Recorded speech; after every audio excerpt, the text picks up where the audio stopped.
Bonjour tout le monde, bienvenue sur ce webinaire. Merci d'être aussi nombreux. On va attendre quelques minutes que tout le monde se connecte. On va commencer ce webinaire. Merci de votre présence. On a du coup 1 heure devant nous. On a choisi aujourd'hui un format un peu différent. On s'est dit que sur l'heure du midi, ça pouvait aussi laisser l'opportunité à d'autres personnes qui ont leur agenda plus chargé de participer à ce type d'événement-là. N'hésitez pas à nous faire vos commentaires en, dans la conversation. Il y a une petite box à la fois pour poser les questions, mais aussi envoyer des remarques. Je tâcherai de répondre directement. Et on prendra les questions les plus intéressantes à la fin de la réunion. On aura un petit quart d'heure pour discuter autour de ces questions-là. On a la chance aujourd'hui du coup d'être accompagné d'Emmanuel Di Giacomo d'Autodesk. Je pense que tout le monde connaît Emmanuel, mais Emmanuel, si tu veux nous dire un petit mot sur toi. Merci Valentin et merci de me donner cette opportunité de co-présenter avec vous, avec BIM & Co. Donc bonjour à toutes et à tous. Je pense que je connais une grande partie d'entre vous, mais donc je suis responsable du développement des écosystèmes BIM chez Autodesk et je suis heureux de faire cette présentation avec Rémi pour parler de l'importance de la standardisation des données et de la continuité justement des données numériques. Merci Emmanuel. Donc, Emmanuel fera la première partie de cet événement et Rémi prendra ensuite le micro pour faire la deuxième partie. Rémi Morco, si tu veux bien te présenter en quelques mots. Oui, bonjour à tous. Donc moi, je suis Rémi Morco. Je suis BIM manager chez BIM & Co. Donc, j'ai rejoint l'équipe très récemment pour les problématiques d'intégration du produit dans le cadre du BIM et monter en compétence les équipes sur la partie BIM et la partie gestion de maquettes numériques. Super, merci Rémi. Je vois qu'il y a pas mal de gens qui se sont connectés entre-temps. Je répète, je fais une mini parenthèse pour les questions. Il y a une petite box qui est prévue pour. On prendra ça à la fin de la session. Et du coup, on va couper les caméras pour gagner en performance et commencer à vous partager notre sujet, les niveaux de développement. Effectivement. Donc, alors on va commencer ce webinaire par une présentation sur l'importance justement de la standardisation et de la continuité des données numériques. Hein. On sait que c'est vraiment stratégique. On voit que la donnée, c'est devenu finalement la clé des discussions autour du BIM, hein, puisqu'il y a une progression depuis ces dernières années. Et on a vu finalement un accroissement de la maturité de l'utilisation du BIM et d'où l'importance justement de tout ce qui touche au sujet sur la standardisation. Alors pourquoi justement est-ce que c'est important cette continuité des données numériques? Parce qu'en fait, ça va être la clé d'un cycle de vie optimal. On le sait tous, ce qui vraiment est important quand on travaille en processus BIM, c'est déjà on va obtenir un certain nombre d'avantages lors des phases de conception et de construction, hein, en passant que ce soit par la planification où maintenant on est capable depuis quelques années d'intégrer les données de la maîtrise d'ouvrage, hein, des données qui commencent déjà justement à être structurées. On est capable de les intégrer dès à présent en fait dans les maquettes BIM pour pouvoir ensuite les utiliser lors des phases de conception et de construction. On sait qu'on va déjà obtenir un certain nombre d'avantages que vous connaissez tous, hein, la documentation de projet beaucoup plus à jour, on évite les problématiques sur le chantier, etc. Mais ce qui est très important aussi de comprendre, c'est qu'on va intégrer dans ces maquettes BIM tous les éléments en numérique qui vont être ensuite construits et qui seront utilisés dans les actifs physiques. Alors, ça peut être des terminaux de ventilation, du chauffage, ça pourrait être des choses aussi petites que des capteurs, des senseurs ou des extincteurs. Et bien entendu, ce qui est très important, ce qui est primordial, c'est toutes les propriétés et toutes les données qui vont accompagner justement ces éléments qui, dans la réalité, auront une véritable vie physique. Jusqu'à, bien entendu, la livraison, hein, ce qu'on appelle ensuite le commissioning, aussi la mise en service de tous ces éléments. Donc, on sait déjà qu'on va avoir un certain nombre de bénéfices, mais ensuite, ça va être très utile pour tout ce qui est space planning, utilisation du bâtiment. Tout ce qui va aussi toucher à la vie même des actifs, hein, à savoir faire de la maintenance prédictive ou planifier la maintenance et faire éventuellement de la maintenance à la demande.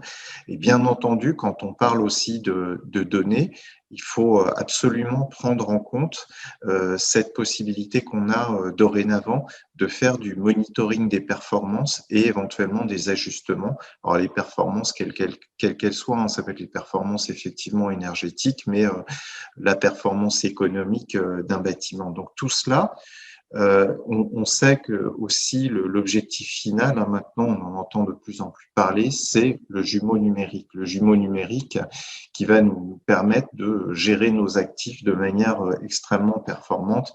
Et on sait que le BIM va être justement la fondation d'une part de la transformation numérique de notre secteur, mais aussi comment dire, de l'optimisation du cycle de vie global du projet, puisqu'on sait que finalement ça représente, même si sur ce cercle c'est pas proportionné, mais on sait que le coût global du projet, enfin la plus grande partie, c'est 80% du coût du projet, c'est sur la partie gestion et maintenance. D'où l'importance dès les phases en fait de planification d'intégrer des données structurées, une classification, etc.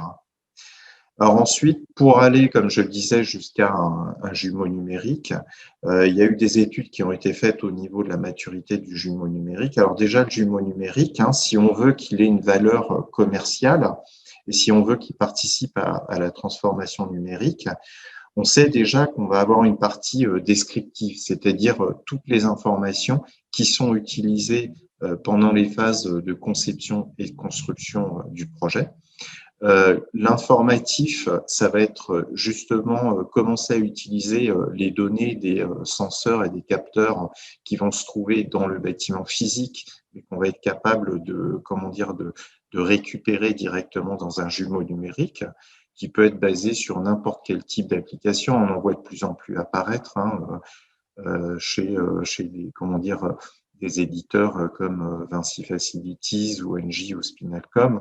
Et ensuite, ce type de données qui sont des données, comment dire, dynamiques, mais qui sont des données justement structurées, vont nous permettre de faire du prédictif, du compréhensif, où là, on va être capable d'analyser des scénarios du type qu'est-ce qui se passerait si on agissait sur tel élément qui se trouve dans le bâtiment. Donc, on va être capable d'aller sur des scénarios intéressants jusqu'à l'utilisation de l'intelligence artificielle, où on va avoir des jumeaux numériques qui vont être capables de s'auto-ajuster en fonction d'un certain nombre de critères et en ayant appris justement des solutions possibles en fonction des cas de figure. Donc, il y a vraiment une utilité en fait à basculer sur du jumeau numérique qui va être nourri justement de données structurées.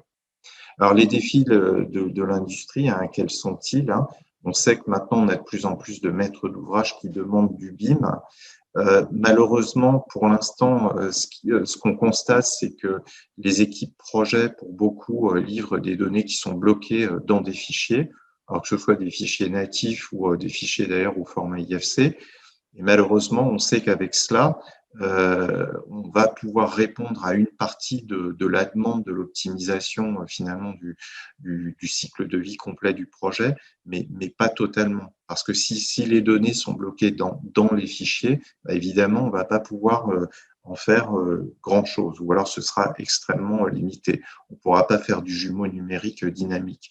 Par ailleurs, l'une des autres problématiques, c'est que les maîtres d'ouvrage ont tendance à demander, peut-être par manque d'informations, ils ont tendance à demander uniquement des fichiers IFC et c'est absolument pas, c'est limité. Il faut vraiment arriver à cumuler différents types de données. Les défis du secteur de la construction, bon, ça c'est une diapositive que j'aime bien montrer parce que on le sait, hein, on travaille malgré tout, même si le secteur de l'AEC a tendance justement à se décloisonner, on est quand même toujours dans des silos où la donnée finalement c'est la richesse de chacun et on a du mal à partager cette richesse. Donc il y a ce besoin justement de décloisonner tous ces silos de manière à ce que les gens puissent échanger et notamment l'open BIM, les classifications, etc.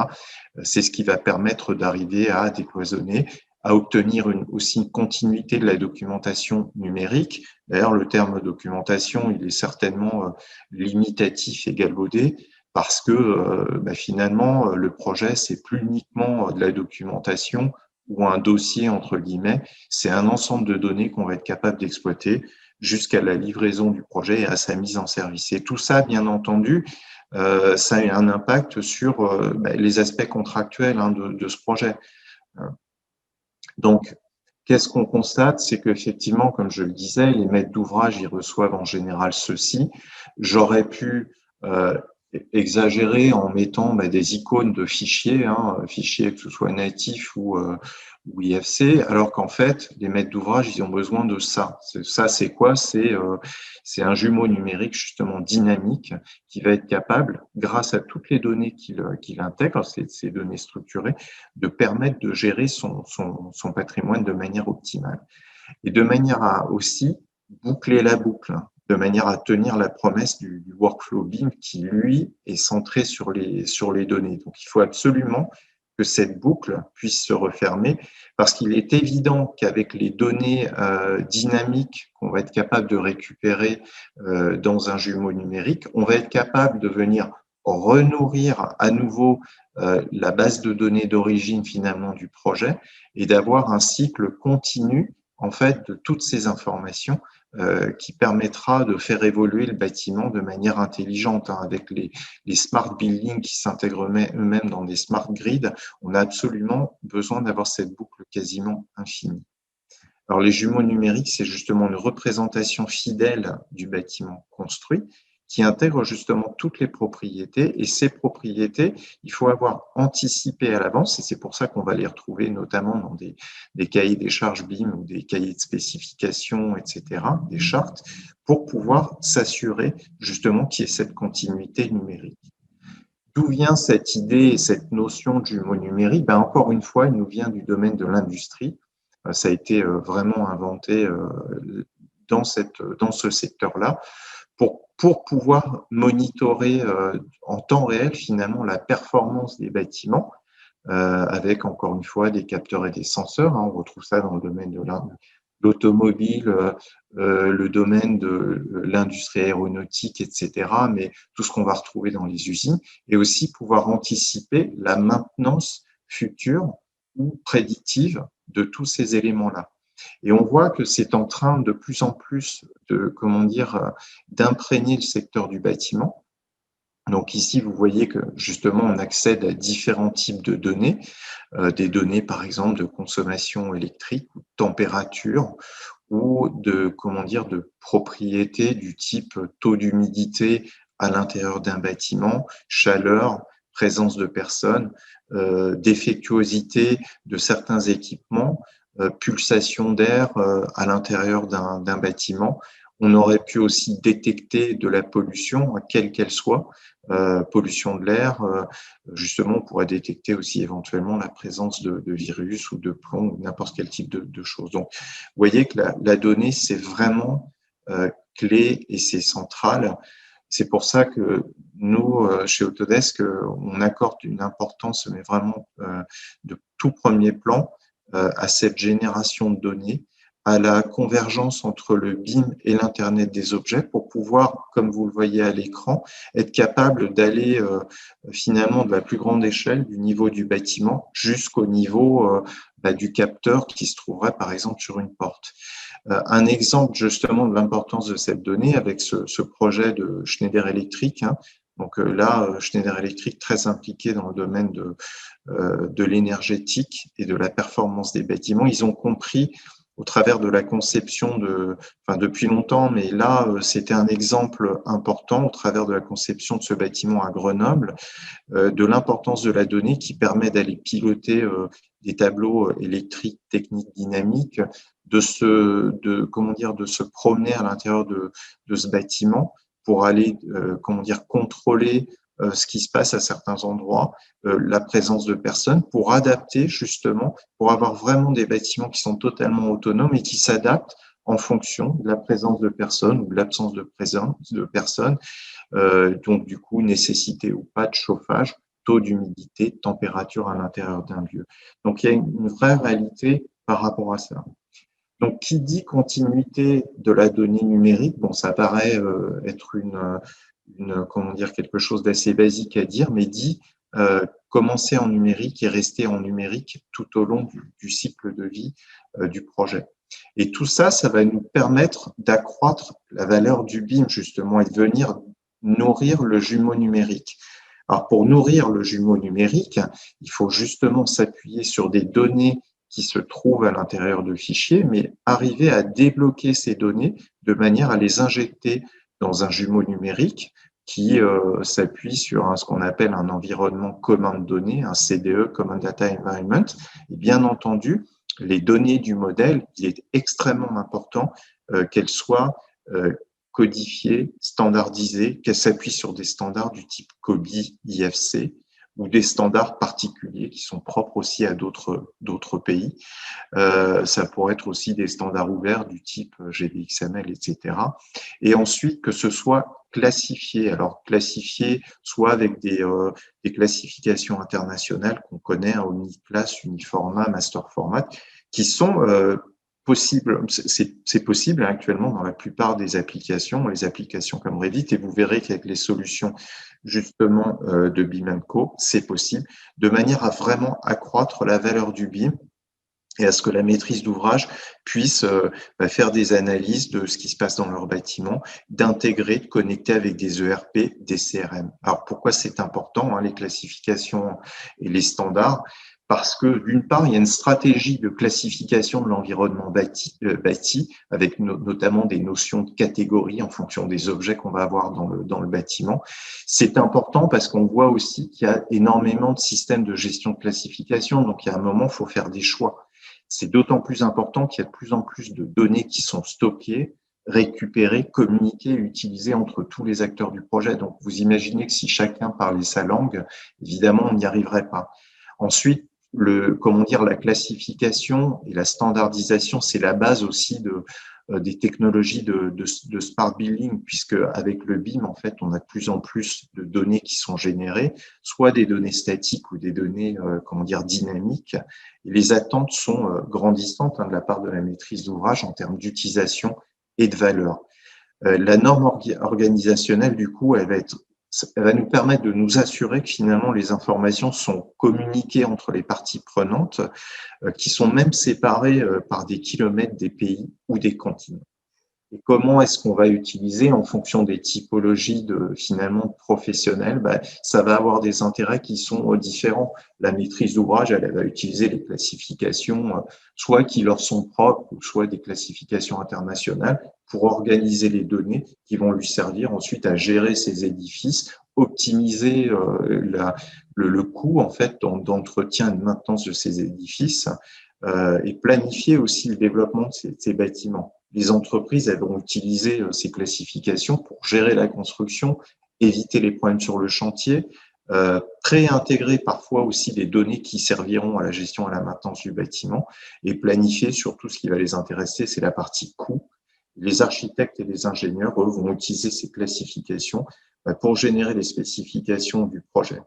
Alors bien entendu, chaque projet est différent en fonction de sa typologie, de sa taille, etc. Donc il n'y a pas une classification unique. Parfois, il y a même plusieurs classifications qui sont utilisées pour un projet en fonction des besoins de ce projet, des données qui sont à collecter, etc. Et enfin, les données BIM peuvent aussi inclure des attributs qui ne sont pas relatifs aux objets, qui peuvent être des informations au niveau du projet ou de l'édifice, des notices techniques, etc. Et tout ça, bien sûr, ça va être intégré dans une base de données. D'où l'importance de la classification. Nous, c'est un sujet qui nous tient à cœur. C'est pour ça que dans des plateformes de développement qui servent à développer d'ailleurs des solutions de jumeaux numériques comme Forge, pour nous, les données, vous voyez, on supporte plus de 60 formats de fichiers différents du marché, notamment des formats ouverts tels que l'IFC. Pour nous, c'est la strate stratégique justement dans le cadre du développement des applications. Et c'est aussi pour ça on a développé une solution qui est actuellement en bêta-test qui s'appelle Tandem, qui permettra de livrer un jumeau numérique dont la donnée sera structurée, qui permettra de faire la gestion et la maintenance du bâtiment, mais qui permettra aussi de structurer en plus et de classifier la donnée. Donc, je le disais, commencer numérique et rester numérique.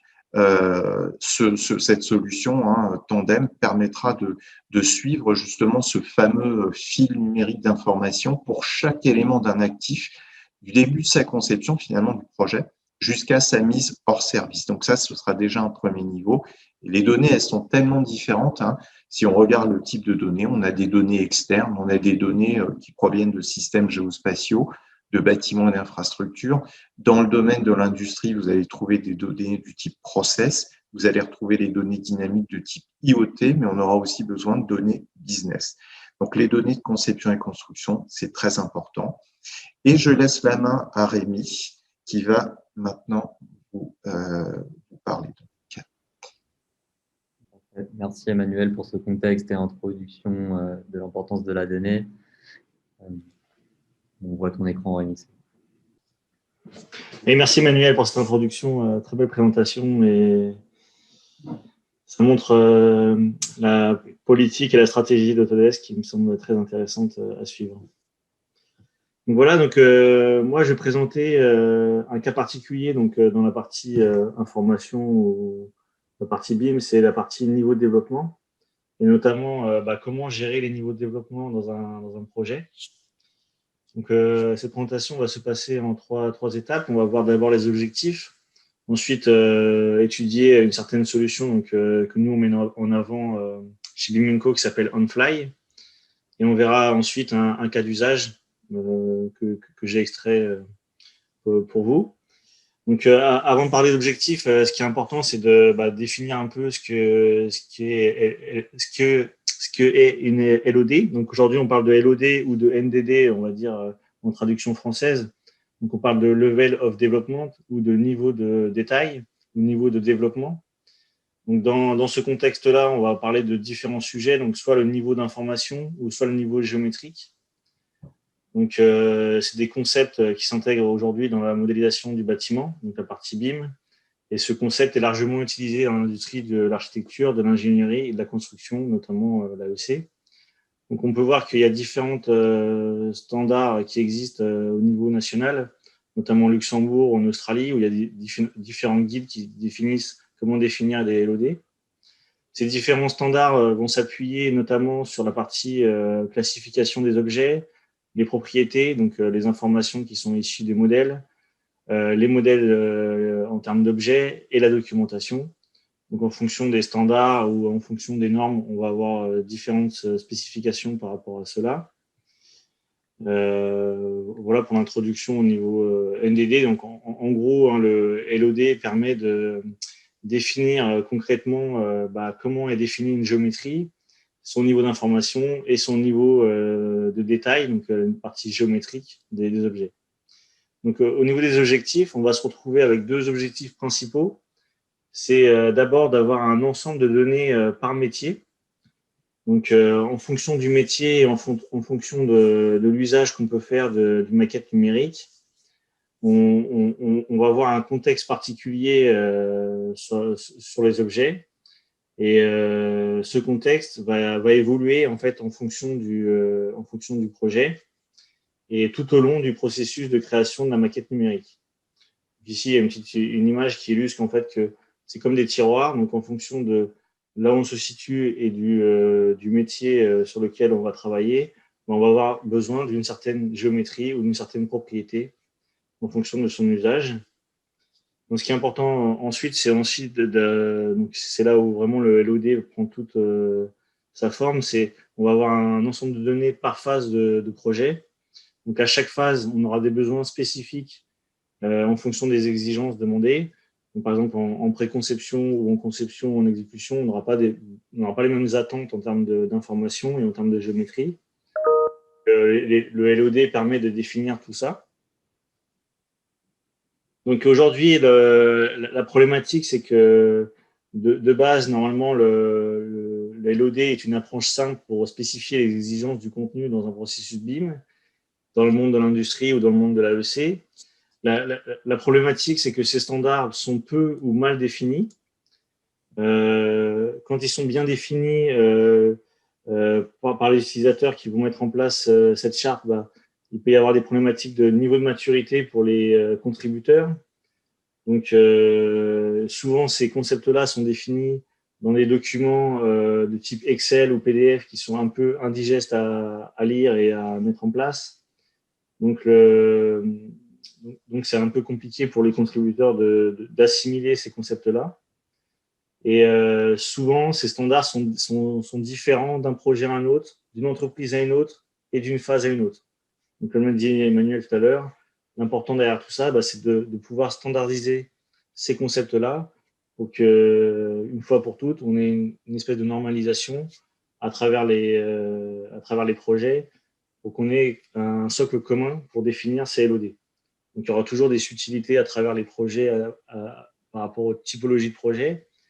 Et il faut essayer de trouver une solution qui permette de mettre en place quelque chose de commun et d'uniforme pour la gestion des LOD.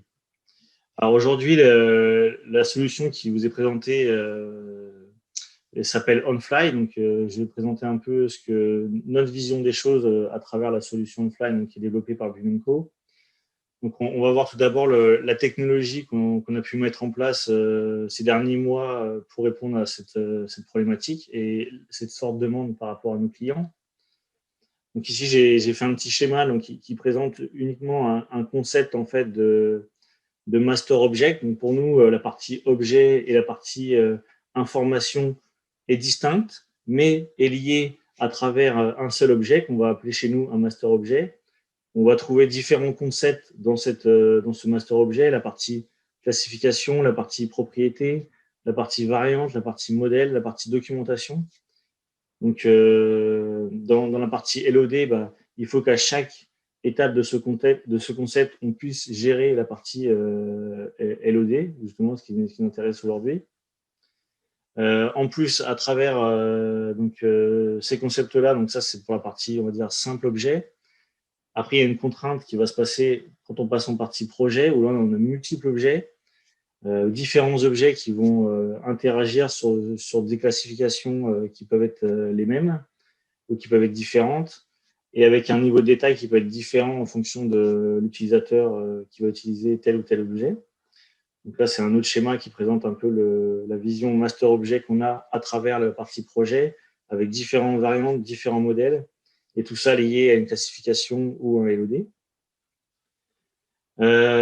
Donc voilà, ça c'est la partie concept avant de développer la partie solution donc, que je vais vous montrer maintenant.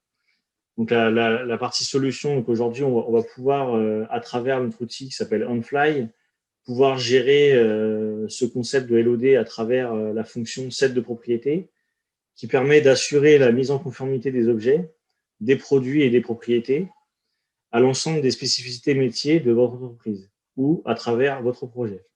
Donc ici, je montre une petite page qui illustre le propos. Donc, lors de la création de ce qu'on va appeler chez nous un set de propriétés, on va pouvoir définir à travers des tags que vous allez pouvoir définir vous-même. Donc ici, j'ai créé des tags qui s'appellent LOD 100, LOD 200, etc. Mais vous pouvez créer vos propres tags.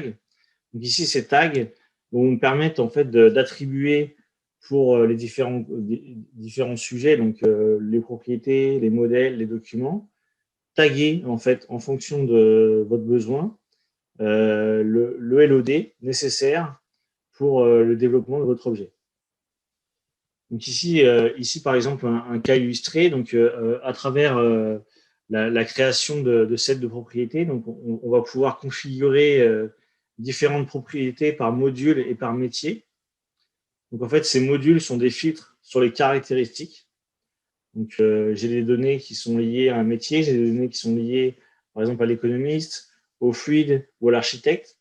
En fonction du besoin, je vais pouvoir taguer des propriétés en fonction de ce contexte-là. Donc, quand je parle contexte, attention, c'est toujours la même vision que j'ai. Donc, là, c'est un exemple sur la partie métier, mais ça peut être pour un projet spécifique, ça peut être pour un logiciel, comme Revit, par exemple, ça peut être pour un projet spécifique. Donc, je peux avoir des propriétés qui vont dépendre d'un projet, d'un contexte, en fait.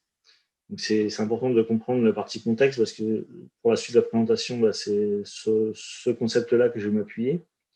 Et là, on retrouve un récapitulatif de toutes les propriétés présentes dans ce module, donc dans ce set de propriétés, issues d'un contexte. Donc là, ici, métier. Donc ensuite, tout à l'heure, Emmanuel l'a très bien dit, l'important derrière toute gestion de maquette numérique, bah, c'est de pouvoir utiliser les classifications. Donc, l'intérêt dans le produit, donc, vous allez pouvoir créer ou utiliser des classifications existantes, donc, comme l'a dit Emmanuel, pareil, des classifications normalisées, un type uniformat, omniclass, etc. Mais vous allez pouvoir aussi créer votre propre classification. Par exemple, ici, une classification qui est liée à un projet. Donc, on va pouvoir attribuer par notre classification des propriétés donc, qui sont liées à un contexte, comme on l'a vu précédemment. Donc, en fonction du besoin et en fonction de là où je me place dans la classification, je vais pouvoir attribuer mes propriétés par rapport à ce contexte-là. Les nœuds de classification vont hériter des propriétés que j'ai choisies.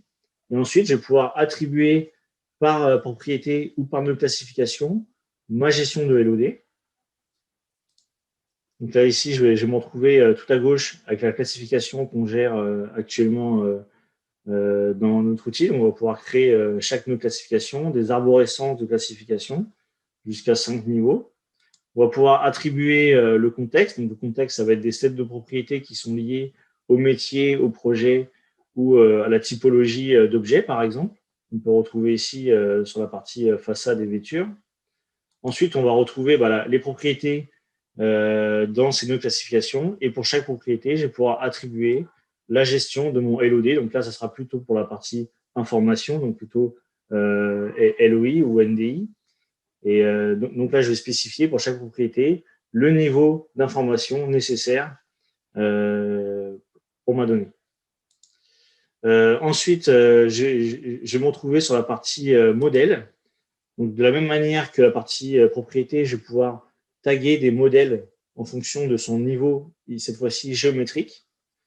Donc ici, on se retrouve avec un petit exemple où j'ai tagué un objet qui est issu d'un objet fabricant. Donc ça, c'est pour l'exemple qu'on viendra après, c'est une chaise qui est issue d'un objet fabricant. Pour ce modèle fabricant, comme moi, je sais que je vais l'utiliser soit en phase d'exécution ou soit en phase maintenance, je vais taguer avec un niveau de détail géométrique. Donc là, ici, LOD 400 ou LOD 500. Donc là, par modèle et par référence de produit, je vais pouvoir attribuer ce tag pour les besoins. Donc là, on répond pour l'instant à la partie géométrique, la partie information. Donc, ce qu'on peut voir après par la suite, c'est aussi sur la partie documentation. Donc, en fonction de mon besoin, je vais pouvoir créer des documents dans le Fly, attribuer à ces documents un type de document. Donc là, ici, c'est une fiche technique. On peut avoir différents types de documents. Donc, en fonction de nos besoins, je vais pouvoir attribuer différentes typologies de documents à mon document. Je vais pouvoir soit utiliser un document que je vais télécharger directement dans mon objet, donc par exemple un PDF, ou soit je vais pouvoir lier une URL d'un objet d'une page fabricant qui est déjà sur un site, par exemple. Donc là, c'est ce que j'ai fait. J'ai créé directement un document, mais via un URL. Et j'ai bien sûr la vision de LOD. Donc, dans cette page-là, je vais pouvoir attribuer en fin de page, attribuer le niveau de développement, par exemple, de mon document. Ici, donc là, LOD 400 ou LOD 500, parce que c'est ma fiche technique qui correspond à mon objet fabricant. Voilà les différents concepts, qu'on intègre dans notre outil. Donc la partie, je le répète, la partie objet, la partie propriété, la partie modèle. Donc tout ça pour la suite, c'est bien sûr de pouvoir à terme filtrer la recherche lors de l'utilisation de l'objet en fonction de ses besoins. Donc là, ici, je montre un peu le cœur de notre outil qui est la page qui va afficher tous les objets de votre bibliothèque. Et vous allez pouvoir, par exemple, rechercher un objet avec une caractéristique demandée. Donc là, ici, ça va être une recherche par LOD, niveau de détail. Et en fonction du choix que vous effectuerez, vous allez retrouver uniquement les objets et les propriétés et les documents tagués avec le LOD spécifié.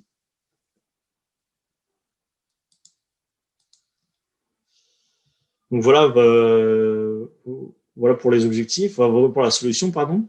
Donc voilà, maintenant je vais présenter un cas d'usage. Donc le cas d'usage, c'est l'exemple de la chaise qu'on retrouve souvent sur Internet. Donc j'ai repris un peu le même concept. Pardon.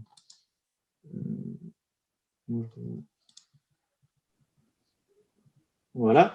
Alors ici, on se retrouve avec des différents modèles géométriques qui vont être liés au niveau de la géométrie, donc NDG. Donc ces niveaux de détail géométriques, en fait, en l'autre sens, ça sera plutôt un concept où là, on va pas parler de géométrie, mais on va parler juste d'un concept. On va commencer à la conception, on n'aura pas de design, on n'aura pas de modèle concrètement, on n'aura que des informations en disant, là, j'ai besoin pour cette LOD 100 uniquement d'avoir une chaise. Cette chaise, elle va être spécifiée dans un LOD 100 et elle va être classifiée avec une classification que nous, on va intégrer, par exemple, qui va être liée à la partie géométrique, donc qui va spécifier juste que c'est une chaise. Et plus on va avancer dans le temps, on va dire, plus on va avancer dans le LOD, plus on aura besoin de spécifier plus d'informations, plus de géométrie et plus de classification. Donc là, j'ai un exemple concret où en lot 200 ou en lot 300, par exemple, j'ai je commence à avoir deux visions de classification, donc la vision Bimenco toujours, plus la classification, par exemple, omniclass, qui peut être liée à l'utilisation, par exemple, dans Revit.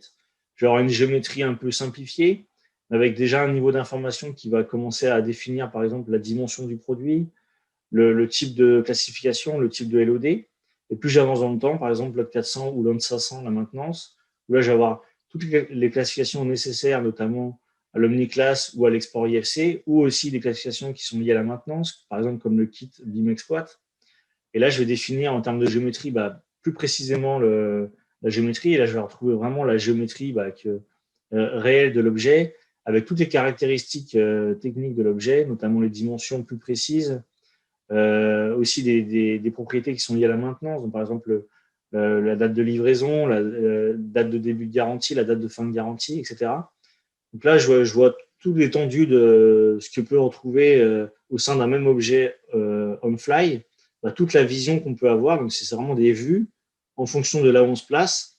Donc, si je me place en lot 100, j'aurai vraiment une description très succincte de l'objet, juste une chaise. Par contre, si je me passe en vue lot 500, là, j'aurai toutes les caractéristiques, plus le modèle, plus la documentation qui peut être liée à ce LOD-là. Donc voilà, pour illustrer ça, je me présente une page objet. Donc ça, c'est la page objet typique chez Bimenco, enfin chez Onfly. Donc là, je suis dans une vue où j'ai spécifié mon LOD 200. Donc je vais retrouver une variante qui va être uniquement la chaise de bureau. Donc ça va être une variante simplifiée de mon objet.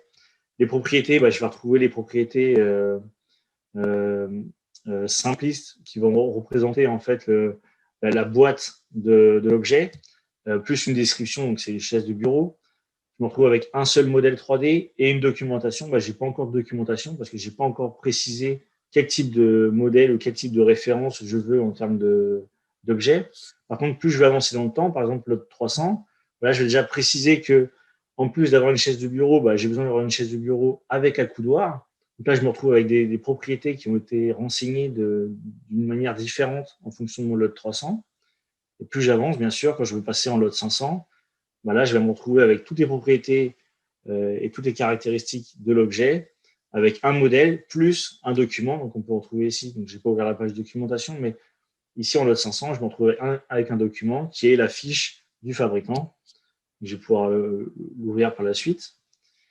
Voilà, donc je peux montrer ça en live directement depuis l'outil Bimenco.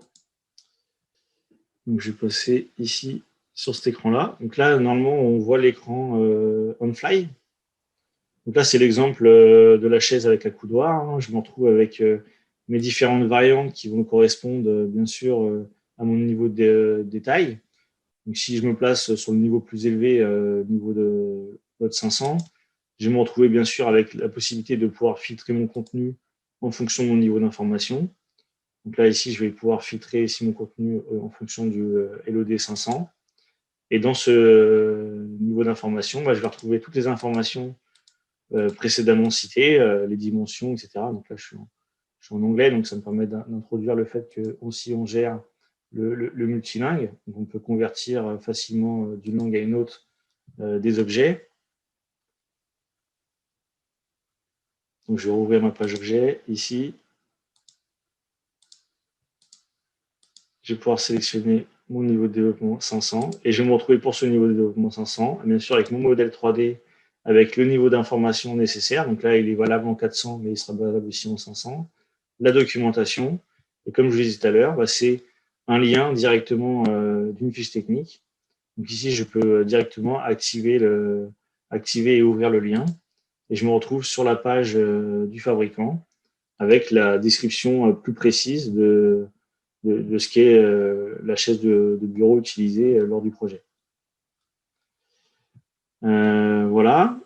Alors après, ensuite, bien sûr, ça c'est la création de l'objet ou la gestion de l'objet. Donc, je vais me retrouver avec plusieurs configurations pour pouvoir bien sûr gérer les scènes de propriété ou les classifications. Et je vais montrer aussi l'usage qu'on peut avoir directement dans le projet. Donc là, je vais basculer sur notre logiciel préféré qui est Revit. Et donc sur Revit, on va se retrouver avec notre plugin donc, qui s'appelle le plugin Bimenco. On va pouvoir utiliser ce niveau de développement directement depuis notre plugin. Donc, je vais prendre un exemple ici. Je vais pouvoir, depuis notre plugin, afficher en fait la plateforme. Donc là, on se retrouve sur la même page qu'on a vu précédemment. Donc, on va se retrouver avec la quantité, la librairie totale de notre objet. Et je vais pouvoir aussi directement depuis notre plugin ajouter des objets à mon projet. Donc, en activant cette fonction, je me retrouve sur ma page de mon plugin et je vais pouvoir ici, pour ma chaise, spécifier pareil. On voit pas le plugin puisque tu partages que Revit. Ah, donc j'ai partagé le bureau. C'est bon ici? Oui, c'est bon. Alors je relance. Donc depuis notre plugin Bimenco, on peut ajouter des objets pour afficher notre page de notre plugin, qui nous permet de pouvoir ajouter des objets donc, depuis la librairie. Donc, je vais pouvoir, pareil, sélectionner mon modèle fabricant, sélectionner mon niveau de développement, et ensuite activer le téléchargement de l'objet. Et ensuite, on a une petite fonctionnalité donc, qui s'appelle ici Smart Download, qui va en fait récupérer les informations et les modèles et les variantes nécessaires lors de l'utilisation du LOD 500. Donc là, je me retrouve avec toutes les propriétés qui ont été choisies, sélectionnées en fonction de mon sélecteur que j'ai fait précédemment, qui est la sélection du lot 500. Là, je vais activer suivant. Je vais pouvoir. Donc là, je me retrouve avec toutes les variantes. Là, j'en ai qu'une, mais si on a plusieurs variantes qui sont taguées avec ce même lot 500, je vais me retrouver avec toutes les variantes et les modèles que je vais pouvoir sélectionner. Là, je n'en ai qu'une, j'en ai sélectionné qu'une. Et je vais pouvoir télécharger l'objet. Et je vais retrouver dans mon objet. Donc là, j'ai une mise à jour parce que l'objet a été créé en version 2020, mais on gère automatiquement la mise à niveau de l'objet. Et je vais me retrouver avec mon objet dans mon projet. Il y a une petite latence avec Internet. Voilà, donc là, ça charge mon objet. Je peux le placer dans mon projet. Et bien sûr, en sélectionnant l'objet, je vais retrouver le niveau d'information dans les propriétés de l'objet. Non, je ne vais pas enregistrer. Je vais retrouver les informations, bien sûr, qui ont été définies par ce niveau de détail. Donc les dimensions précises, la référence du produit, etc., les dates de garantie et tout ce qu'on retrouve le lien vers la fiche produit, etc. Voilà. Ok, super. Merci Rémi. Un écho, je ne sais pas si je peux couper ton son, je vais prendre les questions et vous les énoncer. Ok, très bien, merci. Alors, on a eu pas mal de questions, on ne va pas pouvoir tous les prendre, mais n'hésitez pas à en rajouter d'autres, on reviendra vers vous. Si on n'a pas eu le temps de répondre, on reviendra vers vous à l'écrit ou dans le groupe LinkedIn pour y répondre. Sur la première partie, il y a une question qui est intéressante, plutôt pour Emmanuel. Quand vous parlez de données dynamiques d'un jumeau numérique, elle n'est donc pas IFC, mais alors sous quel format est-ce qu'elle est cette donnée dynamique? Quel est le conteneur? Merci. Question de Benoît Bernard, Philippe Loz. D'accord, merci. Alors effectivement, c'est des données avec des formats spécifiques et en général, il y a une conversion à la volée. Ce qui est fait en général, c'est que ça passe par du format JSON, donc JSON, qui permet de récupérer différents types de données dynamiques qui proviennent justement des capteurs et des senseurs. Mais le format IFC ou parfois du format, comme nous on sait le faire notamment sur du natif, mais on gère le natif et le format IFC, ça va être plus pour gérer la partie géométrique du bâtiment et effectivement pas les données, toutes les données dynamiques qui sont intéressantes. Tu parlais aussi de normes omniclass, uniclass, master format. Thibaut Masson pose une question à ce sujet-là.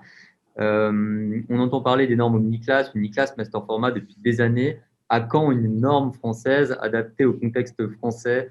Une question qu'on entend effectivement souvent. Entre parenthèses, loi MOP notamment, la partie exploitation, maintenance. Alors, je pense que vous avez tous les deux peut-être un mot à dire là-dessus. Alors, merci et bonjour à Thibaut. Effectivement, alors c'est intéressant parce qu'il y a quelques années, je pense que ça date un peu, ça doit faire peut-être 4 ans, Mediaconstruct, donc Building Smart France, avait fait une étude des classifications qui existaient sur le marché. Et il avait été question à cette époque-là de pourquoi pas définir une classification à la française.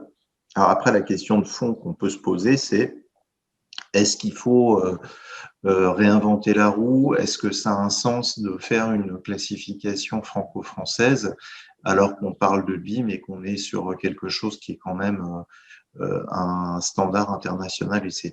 Et les classifications, est-ce qu'on n'a pas tout intérêt pour pas encore s'isoler par rapport à nos voisins et au contexte, à finalement s'appuyer plutôt sur une classification qui serait internationale. Après, ce qu'il faut voir aussi, c'est qu'il y a des initiatives de Building Smart, comme le Building Smart Data Dictionary, qui permet de faire finalement correspondre des propriétés dans différentes langues. Et il y a de plus en plus, nous, on a développé justement des connecteurs depuis Revit vers BSDD, le Building Smart Data Dictionary, qui permettent justement de mapper les propriétés les unes par rapport aux autres. Est-ce que finalement l'avenir c'est pas plutôt ce type d'approche? Ça c'est une question, je dirais, ouverte. Je pense qu'il faut arrêter de faire du franco-français. Merci Emmanuel pour cette réponse. Et effectivement, comme tu le disais, une maquette est souvent un peu multiformat. On va retrouver potentiellement différentes classifications à l'intérieur en fonction des usages de chacun. Merci Thibaut pour cette question. Une autre question, alors là, pour le coup, peut-être plus pour moi, y a-t-il une traduction du guide BIM Danemark? Alors non, il n'existe pas. J'avais recherché, donc je vais prendre la question, une traduction encore de ce guide-là qui est effectivement très, très bien fait, mais il est déjà disponible en anglais, donc il est là. Question de Lovu. Bonjour. Alors, peut-être pour terminer, une dernière question pour Emmanuel. Comment on peut connecter les informations entre BIM et autres systèmes informatiques dans le factory? Entre parenthèses, qui fabrique les matériaux pour la construction, c'est-à-dire ERP, CRM. Je pense que Rémi aussi, tu auras un mot peut-être intéressant sur ce sujet-là. Alors, normalement, les technologies assez poussées maintenant. Alors, tout à l'heure, je parlais de Forge, notamment. Forge, en gros, c'est une plateforme de développement web qui permet de développer n'importe quel type d'application. Ça pourrait être une plateforme collaborative, ça pourrait être un jumeau numérique, on pourrait piloter parce qu'en fait, le principe, c'est qu'on dépose une maquette, soit au format IFC, Revit, PTC, etc., Dassault Systèmes. Katia, pardon. Ensuite, on va être capable d'appeler des briques de développement et parmi les briques de développement sur ce type d'application, vous avez la possibilité de connecter votre solution à un ERP ou un CRM. Et le principe, il est très simple, c'est qu'en fait, l'ERP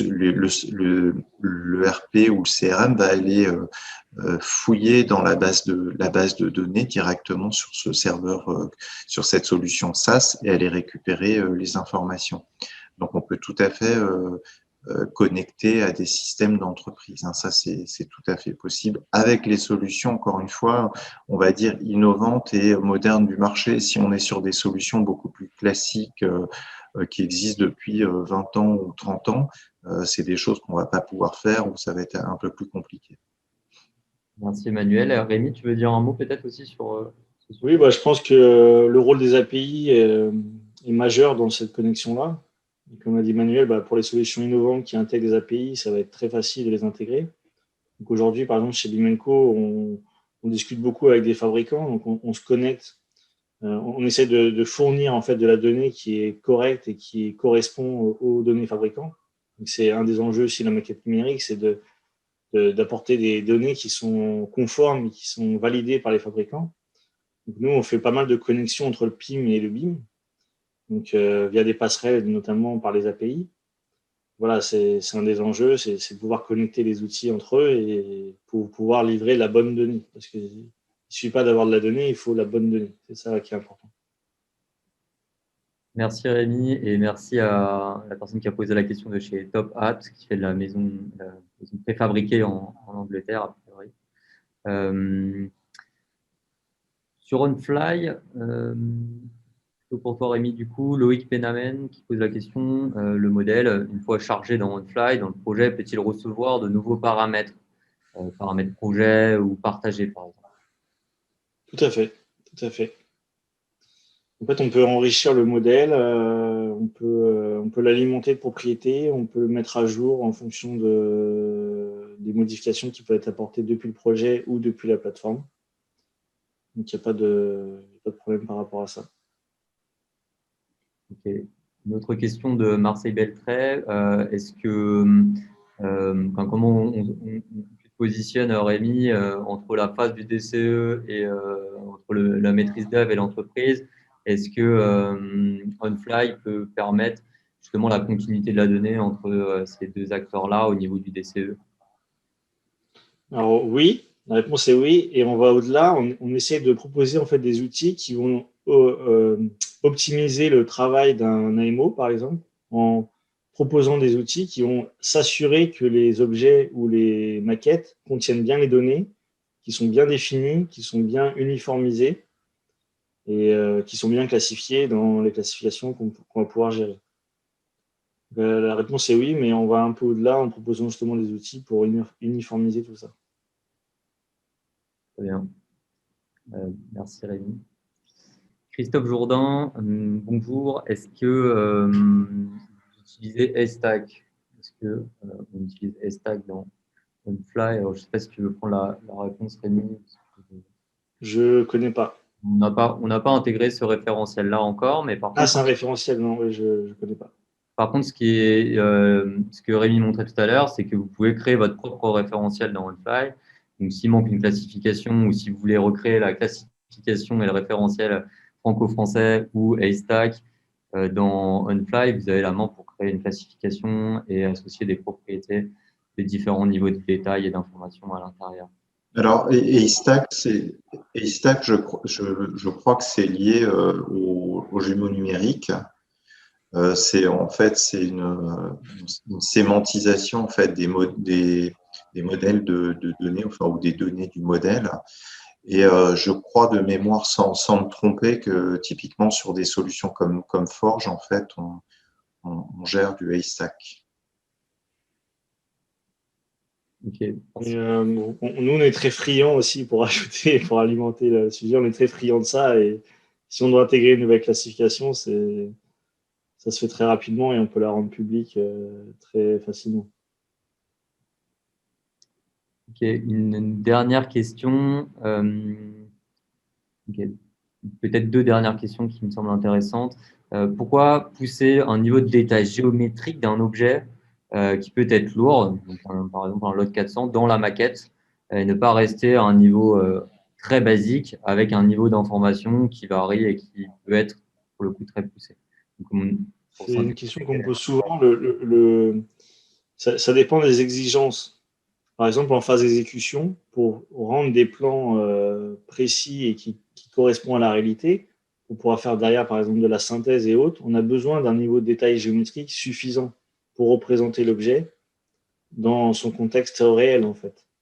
Par contre, quand on passe en maintenance, effectivement, d'avoir un niveau très précis de l'objet, ça ne sert plus à rien. Et c'est plus l'information qui va prendre le pas sur la géométrie. Donc ça dépend vraiment des besoins, des exigences. J'ai travaillé sur beaucoup de maquettes numériques en phase d'exécution et les exigences de la maîtrise d'œuvre demandaient d'avoir des modèles très précis pour justement faire une synthèse qui soit cohérente et pouvoir anticiper les problématiques chantier. Donc avec un niveau de détail faible, on ne peut pas anticiper ces problématiques-là parce qu'on ne représente pas réellement ce qui va être construit. Pardon. Donc ça dépend du niveau de détail. Mais pour moi, en fait, la partie information va forcément évoluer, c'est-à-dire s'agrémenter. Par contre, la partie géométrique, je suis d'accord qu'en fonction de la phase, on peut descendre de niveau de détail ou augmenter le niveau de détail en fonction du besoin.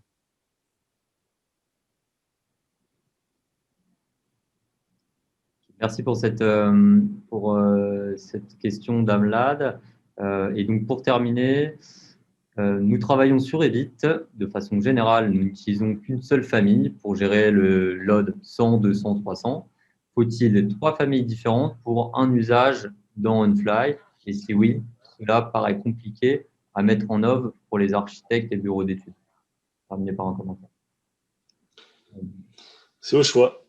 C'est au choix, vous pouvez faire les deux, c'est vraiment au choix. Vous pouvez définir un type aussi, une variante qui va être en fonction des contraintes moins définies qu'une autre.